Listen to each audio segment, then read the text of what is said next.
Olá, pessoal, boa tarde a todos. Esta é uma aula de filosofia para o primeiro ano do ensino médio, primeira série, tá? E o título da aula de hoje é Identidade e Alteridade, a construção do eu a partir da relação com o outro. Eu sou a professora Márcia, estarei mediando a aula com vocês por meio do chat, tá? E vocês terão aula com o professor Marconi. Hoje nós trabalharemos, né, o conteúdo que será trabalhado hoje será a filosofia e outras formas de conhecimento, mito, cultura, religião, arte e ciência, e a habilidade, né, ou seja, aquilo que nós esperamos que vocês consigam realizar após assistir esta aula, é refletir sobre a importância do conceito de alteridade para análise de diferentes culturas. E como sugestão de atividade, nós teremos aí também uma pesquisa conceitual mais à frente, né? Pesquisa conceitual, histórica e de noticiários dos termos cultura, xenofobia, etnocentrismo e eurocentrismo. Boa tarde, professor Marconi. Boa tarde, Márcia. Boa tarde a todos os alunos, né, do primeiro ano, da primeira série do ensino médio. É uma alegria muito grande estar aqui com vocês. Agradeço a moderação da professora Márcia. E como foi dito, hoje a gente vai falar um pouco dessa relação identidade e alteridade, ou seja, até quando aquilo que eu sou é formado por aquilo que o outro é. Vocês tiveram uma aula agora de sociologia e eu vi que a professora Fabiana, junto com a professora Jennifer, falava com vocês sobre a socialização. E a socialização tem tudo a ver com essa ideia de identidade e de alteridade. Afinal de contas, na socialização, a minha identidade se constrói, e a gente percebeu aí pela socialização primária, pela socialização secundária, que esse contato com o outro, com esta alteridade, que a gente vai explorar mais à frente, vai nos construindo, vai nos formando. E isso é um processo contínuo que não se acaba. Falado disso, gente, eu só quero reforçar, logo de início aqui eu já estou deixando uma sugestão de atividade, e essa é uma sugestão para você acordar, para você negociar com o seu professor. Uma vez que às vezes a gente tem uma procura por como que eu consigo avaliar o aluno, ou como eu posso demonstrar ao professor aquilo que eu produzi, aquilo que eu apreendi ou entendi durante esse momento que nós estamos vivendo. Então fica aí uma primeira sugestão, virão outras, né, que é que vocês façam uma pesquisa histórica, ou seja, durante o tempo, em noticiários, ou mesmo em dicionários, inclusive dicionários de filosofia, sobre estes termos que são termos importantes para a nossa aula de hoje, que é a ideia de cultura, de xenofobia, de etnocentrismo e eurocentrismo. Falado disso, eu quero deixar com vocês aqui agora um Você Sabia, uma questão de sensibilização, e aí a partir disso a gente vai realizar uma atividade no chat, e a Márcia vai estar aguardando a interação de vocês. O Você Sabia de hoje, ele tem a ver com uma reportagem, e essa reportagem diz o seguinte: o beijo romântico, tal e qual conhecemos, não existe em todas as culturas. Inclusive, um estudo do periódico American Anthropological, aí vocês desculpem o meu inglês, indicou que menos da metade das culturas estudadas, foram 168 culturas estudadas, destas, menos da metade entendem o beijo como uma conotação romântica ou sexual, havendo inclusive as que considerem este ato repugnante. Dependendo da região, como na América do Sul, Central e em regiões da África, quase que a totalidade das culturas percebem o beijo como algo nojento. Falado disso, gente, eu queria propor para vocês essa reflexão, para vocês responderem aí 90 segundos no nosso chat. Partindo de uma reflexão pessoal, responda de acordo com a sua percepção. 1. O conteúdo da notícia anterior desperta em você um sentimento de naturalidade ou estranheza? Como você reage a este sentimento? 2. Por que existem tantas culturas no mundo? E 3. Nosso ponto de vista, pessoal e cultural, é o único e sempre correto? Por qual motivo? Acho que são muitas perguntas, inclusive vamos ampliar o nosso tempo aí para 2 minutos. E lembre-se de, na hora de responder, colocar se você está respondendo a questão 2, a questão 3 ou apenas uma delas. Beleza, gente? Daqui 2 minutinhos a gente volta com a professora Márcia.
Voltando aqui, bastante interação no chat. Professor Marconi, olha só, a Ana Beatriz fala aqui, causa também naturalidade e indiferença.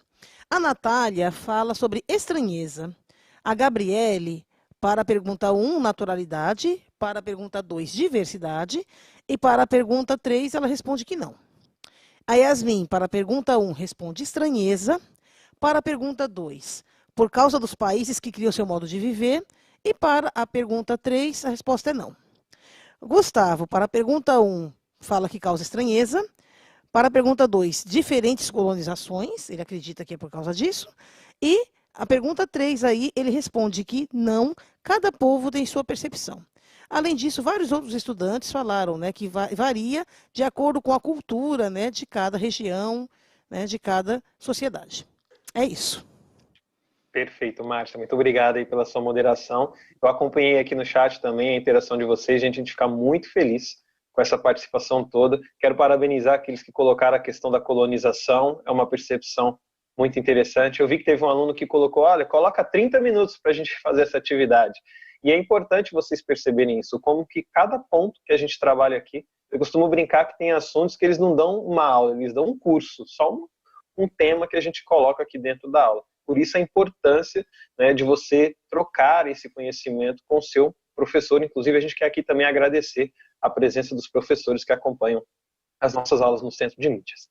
Partindo dessa interação de vocês, gente, eu quero me focar de maneira especial na segunda pergunta que a gente trabalhou, né? A questão de por que existem tantas culturas. A gente sabe que causa uma estranheza na gente, quando a gente percebe, eu vi que muita gente colocou, nossa, mas beijar é bom, quem falou que beijar é ruim?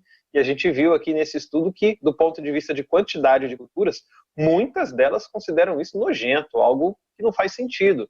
Para a gente é extremamente comum e até saudável, dependendo da situação. Então, é muito importante a gente ampliar essa nossa perspectiva, essa nossa visão de por que existem diversas culturas. E agora eu quero apresentar para vocês algumas possibilidades, né? Por que existe essa diversidade cultural? E aqui, primeiramente, a gente precisa pontuar o que é cultura. Eu vi que alguns alunos colocaram a questão de que, olha, depende do ponto de vista da pessoa.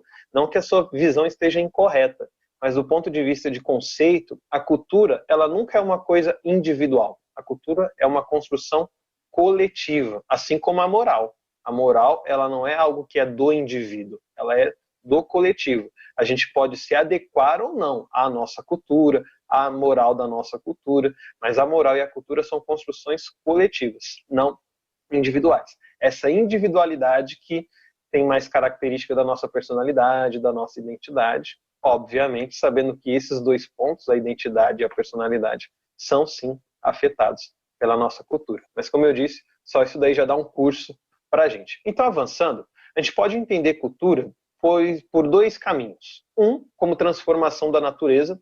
Então, o que é o cultural? É tudo aquilo que não é natural. É quando eu pego a natureza e a modifico, e a transformo. E apenas o ser humano faz isso. Quando a gente pensa numa moradia, por exemplo, o João de Barro constrói a sua moradia, a sua casa, mas a natureza não é modificada por aquele ninho, por aquela construção. O ser humano não. Quando ele constrói, ele altera a natureza, ele modifica o curso natural.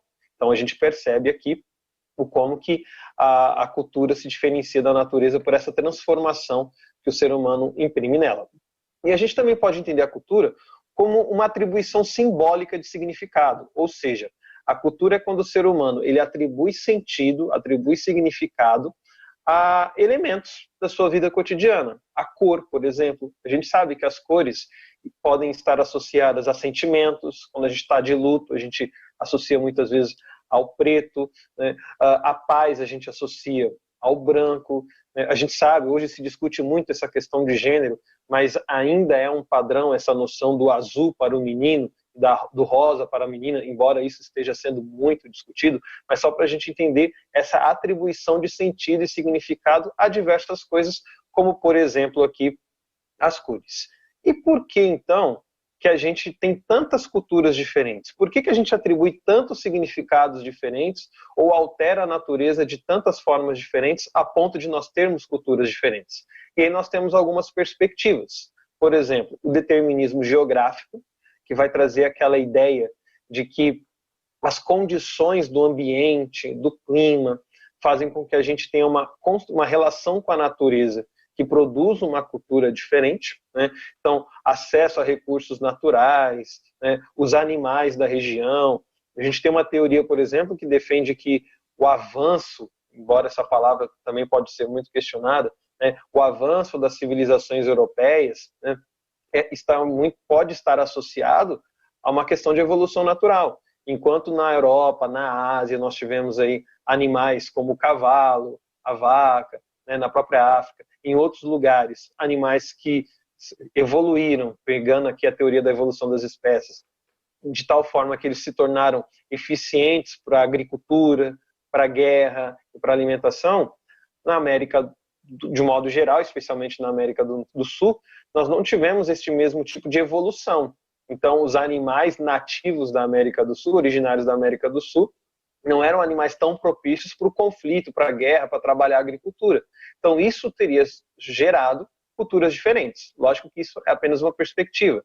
Há também a ideia do determinismo biológico, muito criticado, inclusive, que é aquela ideia de que determinadas raças, embora é sempre importante a gente lembrar que do ponto de vista biológico não existem raças entre os seres humanos, do ponto de vista de percentual genético, a diferença entre um negro, um indígena, um europeu e qualquer outra categoria que a gente utilize aqui é muito pequena para a gente configurar isso como uma raça, né?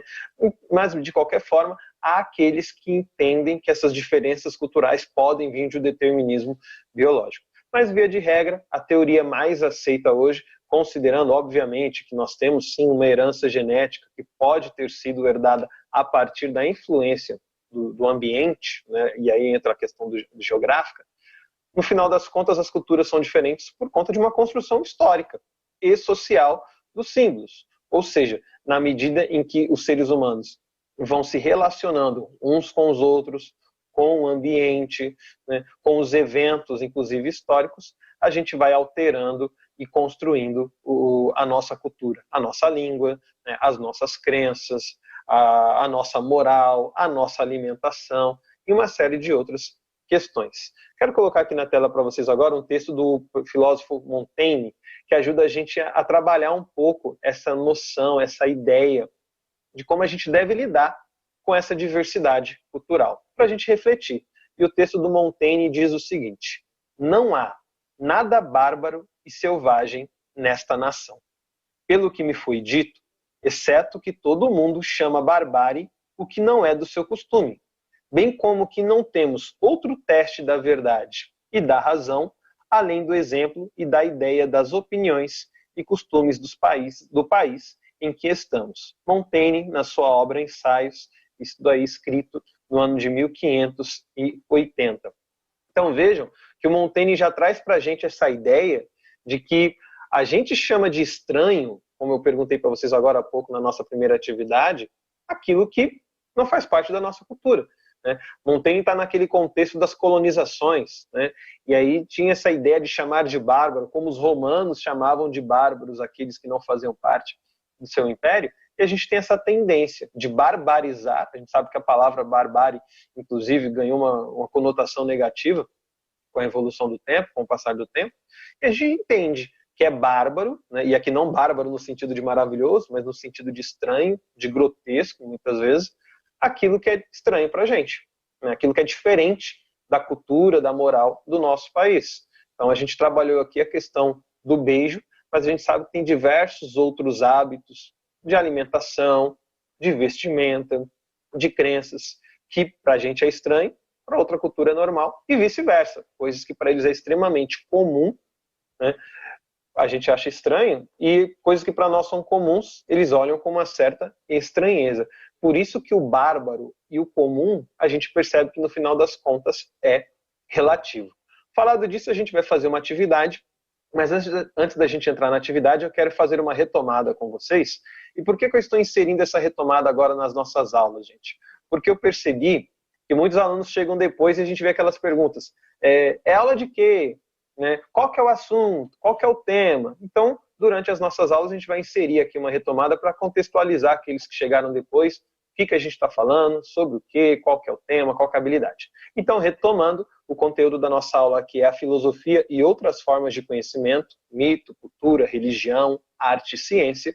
A gente está procurando desenvolver aqui a habilidade de refletir sobre a importância do conceito de alteridade para a análise de diferentes culturas, e eu deixei uma sugestão de atividade logo no início da aula, que é vocês fazerem uma pesquisa conceitual, ou seja, em dicionários, enfim, uma pesquisa também histórica, ou em noticiários dos termos cultura, xenofobia, etnocentrismo e eurocentrismo.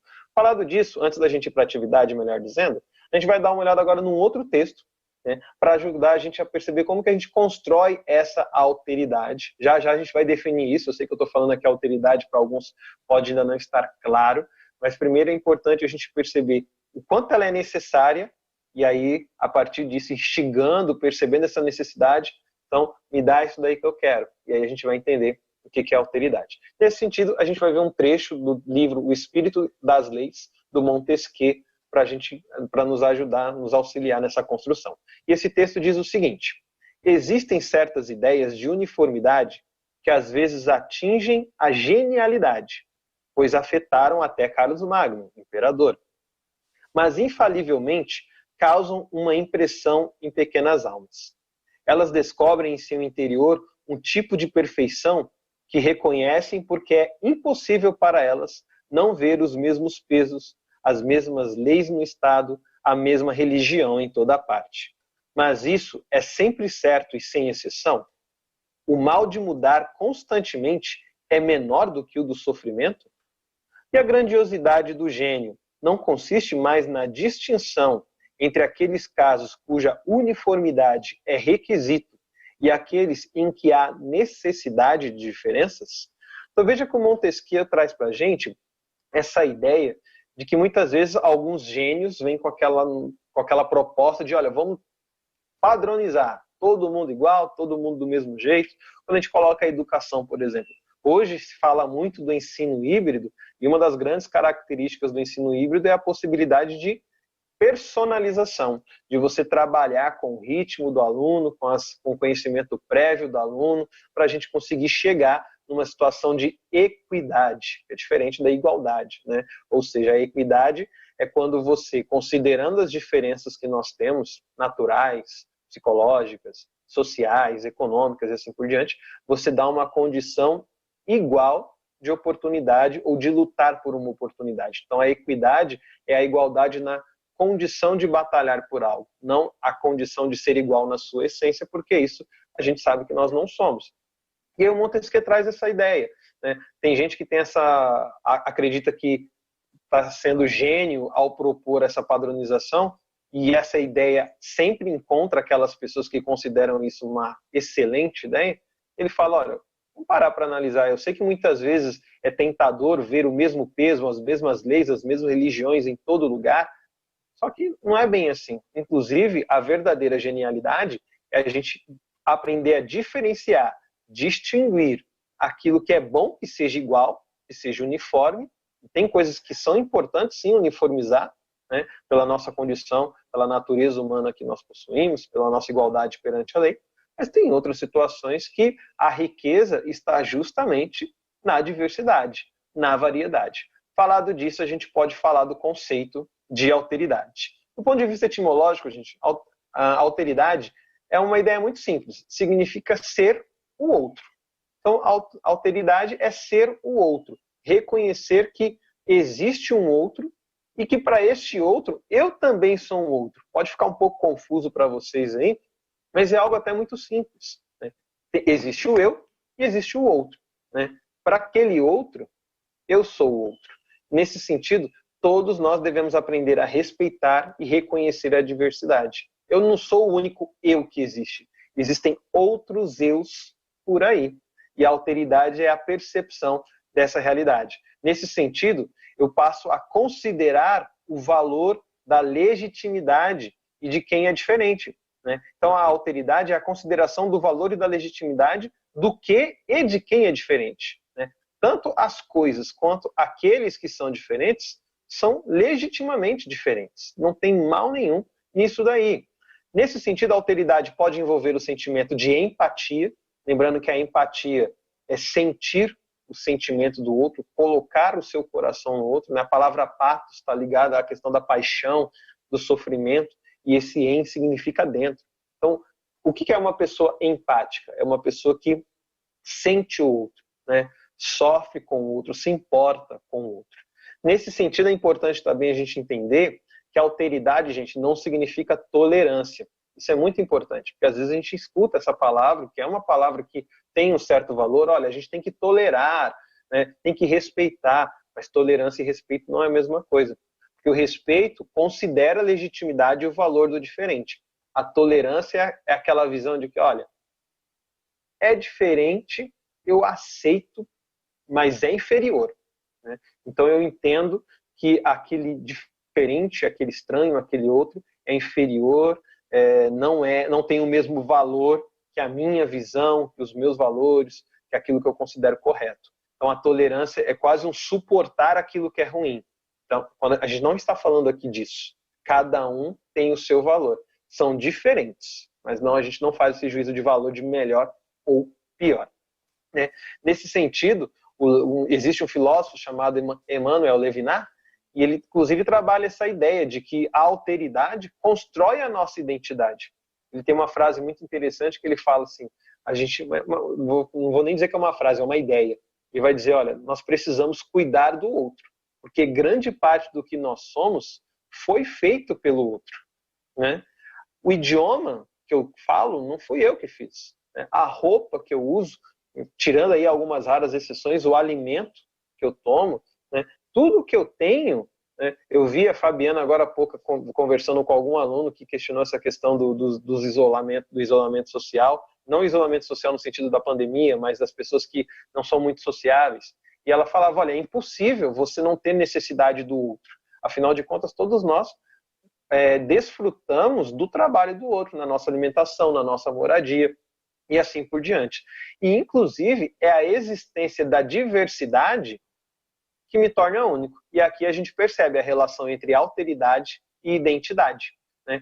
É a diversidade que faz com que eu seja único. Se todos fossem iguais, eu não seria único. Eu seria apenas mais um, né? E aí a gente percebe também essa questão de que nós somos feitos pelo outro, como eu já mencionei para vocês, pela socialização que a Fabiana trabalhou com vocês na aula anterior. E aí, falado disso, a gente vai então para o nosso momento, atividade. Nesse sentido, vão aparecer para vocês algumas afirmações. E a ideia é que vocês identifiquem em quais dessas afirmações a alteridade está presente. Então vamos lá na tela. Em quais itens você reconhece a presença da alteridade? 1. Somente com paciência e determinação podemos ensinar a outros povos que a nossa cultura é melhor. São frases nesses itens, tá, gente? 2. Sei que o julgamento de cada um é determinado por seus valores pessoais e culturais. 3. Aprendi, com nossas diferenças, que posso crescer. 4. Não gosto de pessoas pagodeiras. 5.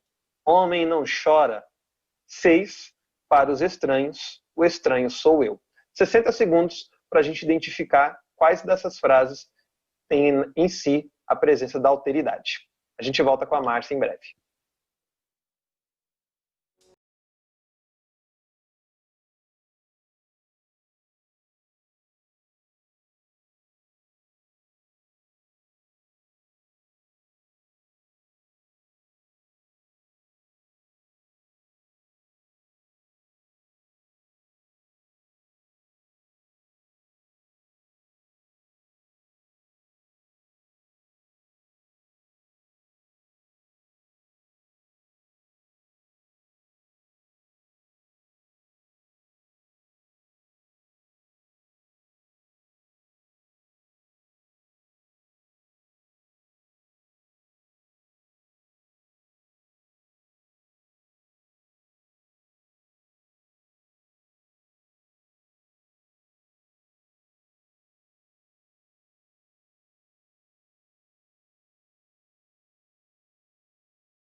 Bem, voltando aqui, professor Marconi, bastante interação, né? E Em relação aos conceitos de alteridade, os alunos responderam. O Mateus coloca que na 2 e na 4 ele reconhece sim traços aí da alteridade na frase. O Alberto nas frases de número 1, 4 e 5. A Ana Carolina responde que na frase de número 2, na frase 3 e na frase 6. E o Tiago responde que na frase 3, na frase 5 e na frase 6. Obrigado, Márcia. Antes de continuar, gente, vocês podem perceber que eu já estou de casa e a Márcia está no estúdio. Márcia, se você quer contribuir com alguma coisa, porque eu posso responder e te passo a palavra. Agora, se não, eu posso continuar. Você quer contribuir com alguma coisa dentro do que a gente está trabalhando aqui? Olha, Marcone, eu acho que, né, a aula tá tão gostosa, né, tá tão divertido assim para nós, para mim que está aqui, né? Hoje nós estamos longe, né, um do outro. Está sendo Aham. tão divertido a gente ver, né, a aula, está fluindo de uma maneira tão positiva que eu acho que você deve mesmo continuar até para que os nossos alunos, né, se apropriem mais desses conceitos. Tá bom? Perfeito. Obrigado, hein, professora. Gente, vamos lá. Aqui a gente percebe a importância dessas atividades, tá, gente? Porque eu vi que nós recebemos respostas diferentes e isso mostra, inclusive, como às vezes o conceito ele não está tão internalizado, tão apreendido para nós. Quero parabenizar aqueles que responderam, que reconheceram a presença da alteridade nos itens 2, 3 e 6. Estes são os itens que têm a presença da alteridade. A frase 2 que vai dizer: sei que o julgamento de cada um é determinado por seus valores pessoais e culturais. 3. Aprendi com nossas diferenças que posso crer. E 6. Para os estranhos, o estranho sou eu. Né? Então, aqui a gente percebe a ideia da alteridade nessas frases. E aqui, nesse sentido, eu quero explicar para vocês por que a 1, a 4 e a 5 não tem a presença da alteridade. A 1 vai dizer o seguinte: somente com paciência e determinação podemos ensinar os outros povos que a nossa cultura é melhor. Isso é uma visão etnocêntrica. Lembrando que o etnocentrismo é aquela ideia de que a minha cultura, os meus valores, e aí dentro disso a gente pode colocar religião, a gente pode colocar a visão política, é melhor que o dos outros. Então eu tenho que ter paciência para fazer com que os outros entendam que a minha visão política está certa, que a minha religião está certa, que os costumes da minha cultura estão corretos e o deles estão errados. Né? Isso é uma visão etnocêntrica, tá? Então não tem alteridade aqui. Depois, na afirmação 4, diz assim: não gosto de pessoas pagodeiras. Né? Aqui a gente vê também uma outra ausência de alteridade. Primeiro, porque a gente precisa aprender também, galera, a diferenciar a pessoa do que ela gosta, do que ela faz. Né? Os direitos humanos trazem muito para a gente essa ideia. Né? A pessoa, seja ela pagodeira, eu, por exemplo, eu gosto de rock, sei que a professora Márcia também adora o rock, né? Mas isso não quer dizer que o rock é uma música superior ao pagode, né? E aí, que para os pagodeiros, pelo outro lado, o pagode é uma música superior ao rock? Não, são visões diferentes, são estilos diferentes, são gostos diferentes. Não há juízo de valor. E nesse sentido, eu não posso atribuir, por conta do meu gosto, uma relação com o outro, né? No sentido de fazer com que o outro se sinta pior. Tem até um vídeo que circula na internet, infelizmente eu não lembro agora nem o título, gente, mas muito interessante. Foi não é uma propaganda, né? Enfim, uma construção em vídeo que fizeram, onde eles pegaram pessoas de visões políticas diferentes, de estilos diferentes, de idades diferentes, e essas pessoas ficavam vendadas, e aí uma tinha que lavar o pé da outra, e eles não sabiam de quem eles estavam lavando os pés, quem estava lavando os pés deles. E aí isso acontecia, e aí quando eles tiravam a venda, eles viam que eram pessoas que eles consideravam inimigas, porque tinham uma visão política diferente, porque tinham um gosto diferente, uma idade diferente, um gênero diferente, e muitas dessas pessoas, inclusive, choravam. Porque elas falavam: olha, quando eu estava vendado, eu percebi que a diferença política, a diferença de gosto, a diferença de idade, a diferença de gênero, não foi diferença alguma. Né? Cada um tem o seu valor. E aí, por fim, a afirmação 5, né, que dizia: homem não chora. Né? Outra visão com ausência de alteridade. O outro pode chorar. Né? Independente desses padrões, desses estereótipos que a gente constrói, a gente não precisa ficar preso a eles. Eu preciso reconhecer que o outro, independente de ser homem, da cultura, da idade, do gênero, seja lá quem for, tem direito de chorar como eu choro. E aqui a gente vê aquela coisa que o Montesquieu trazia lá atrás. O que é importante que seja distinto do que é importante que seja uniformizado, né? O choro é universal, né? Mas aqui a gente também não pode, infelizmente, se aprofundar muito nessa situação.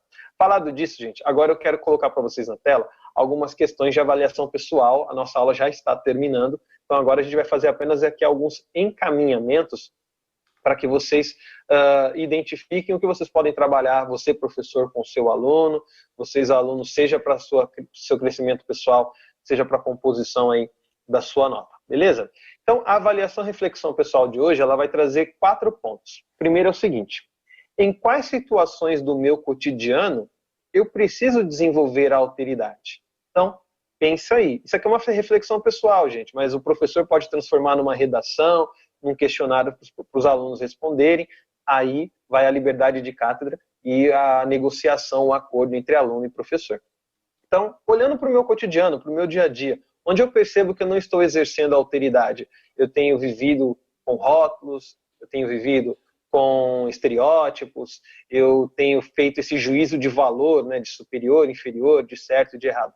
E vejam, gente, aqui eu não estou dizendo também que, do ponto de vista moral, não existe certo e errado, né? Tudo é relativo. Aqui a gente não está defendendo o relativismo. Lógico que o relativismo é um ponto de vista, do ponto de vista, sendo redundante, conceitual, enfim, é válido, é válido. Mas a gente não está defendendo esse relativismo, até porque, do ponto de vista social, no final das contas, ele não existe. Nós temos leis, nós temos costumes, nós temos tradições que encaixotam, estabelecem o limite. Então, esse relativismo absoluto, ele não existe, tá? Depois, no segundo ponto, diz assim: quais são os prejuízos que a ausência de alteridade pode acarretar, ou seja, pode trazer na minha análise de diferentes culturas? Então, se eu não tenho uma visão de alteridade, como isso pode prejudicar o que eu vejo, o que eu analiso, o que eu observo do diferente, né? Muitas vezes eu deixo de aprender e de entender por causa do famoso pré-conceito. E a ausência de alteridade é uma forma de preconceito, onde eu concebo o outro, eu formo um conceito do outro antes de conhecê-lo de fato. Terceiro item: deve existir um limite para a alteridade? É uma questão muito importante também. É aquilo que o Montesquieu trazia para a gente agora há pouco, né? O que eu posso admitir que a diversidade traz uma riqueza e aquilo que, olha, nesse ponto é padrão, é para todo mundo, não deve ter essa diversidade toda, é isso e pronto. Existe? Isso é uma pergunta, tá, gente? E vocês vão refletir aí, talvez pesquisar para construir. Deve existir um limite para a alteridade? Sim, não, onde, dependendo do contexto, e assim por diante. E a última questão da nossa avaliação e reflexão pessoal é: há situações em que devemos abrir mão da alteridade? Se sim ou se não, por quê? E aqui vai uma segunda sugestão de atividade. Eu deixei uma para vocês lá atrás, uma pesquisa conceitual, histórica em noticiários. Agora tem uma segunda sugestão de atividade. Lembrando aqui, gente, eu não estou bombardeando vocês. Olha, a professora deixou um monte de lição, um monte de pergunta. Não. A gente precisa lembrar que o Centro de Mídias é um apoio para o trabalho do professor aí na ponta, né? Então a nossa ideia é dar caminhos, possibilidades. O professor pode encontrar outros até melhores, e com certeza vai encontrar melhores, né? Mas às vezes por uma questão de ausência de tempo, por ausência de recursos ou por outros fatores que agora não me passam pela mente, faz sentido seguir essas sugestões que a gente está dando aqui. Então, nessa segunda sugestão de atividade, temos o seguinte: seguindo a reflexão de Montesquieu, segundo a qual devemos distinguir os casos em que a uniformidade é um requisito daqueles nos quais a diversidade é uma necessidade, elabore uma redação apresentando e justificando quais casos se adequam à uniformização e à diversificação. Em outras palavras, gente, a questão aqui é a seguinte: elabore uma redação dizendo, olha, isso daqui tem que ser uniformizado, por conta disso, disso, disso. Isso daqui é importante que seja diversificado, por conta destes argumentos. E aí, junto com o seu professor, vocês podem construir um título, uma redação, uma pesquisa, enfim, a melhor forma de trabalhar dentro desta temática. E aí, para a gente concluir, faltam 2 minutos para a gente, eu quero apresentar para vocês uma reflexão de um mito da Grécia Antiga que nos ajuda a entender a importância dessa autoridade. E ele diz o seguinte: Procusto era um bandido que, ao receber visitantes, os amarrava em uma cama feita sob medida para ele. Quando o hóspede era menor que a cama, ele esticava a pessoa, e quando maior, lhe amputava o excesso. Porém, ninguém escapava do suplício, pois ele secretamente guardava uma cama de tamanho diferente. Apesar de Atenas, a deusa, tentar convencê-lo a mudar de atitude, este dizia que apenas aplicava a justiça ao acabar com as diferenças entre os homens. Por fim, Procusto foi preso em sua própria cama por Teseu, o qual lhe aplicou o mesmo sofrimento que tanto causara aos seus hóspedes. Gente, eu até coloquei alguns negritos nessa história, porque eu queria refletir sobre esses pontos para vocês, mas a gente não tem tempo. Então vocês podem ir junto com o professor ou também numa pesquisa autônoma, verem o quanto simbolismo tem nesse mito de Procusto. Essa questão de você tentar enquadrar todo mundo numa mesma medida, de você usar uma medida diferente de acordo com a sua conveniência, né? De ter a interferência de alguém para as coisas mudarem. Tem muito simbolismo. E nesse sentido, eu termino e me despeço de vocês e passo a palavra para a Márcia para ela se despedir também, com uma frase do saudoso Nelson Mandela. O Nelson Mandela dizia o seguinte: ninguém nasce odiando outra pessoa pela cor de sua pele, por sua origem ou ainda sua religião. Para odiar, as pessoas precisam aprender. E se podem aprender a odiar, podem ser ensinadas a amar. E é com esse espírito que a gente acredita que nós podemos aprender a alteridade. Eu espero de coração ter contribuído com isso aqui hoje. Me despeço de vocês, agradeço ao pessoal do estúdio e a Márcia pela moderação e passo a palavra a ela. Lembrando que semana que vem, gente, vocês terão aula aí com a Maria Fernanda, muitos pediram, ela vai estar com vocês. Um abraço. Bom, gente, até a nossa próxima aula. Obrigada. Tchau, tchau.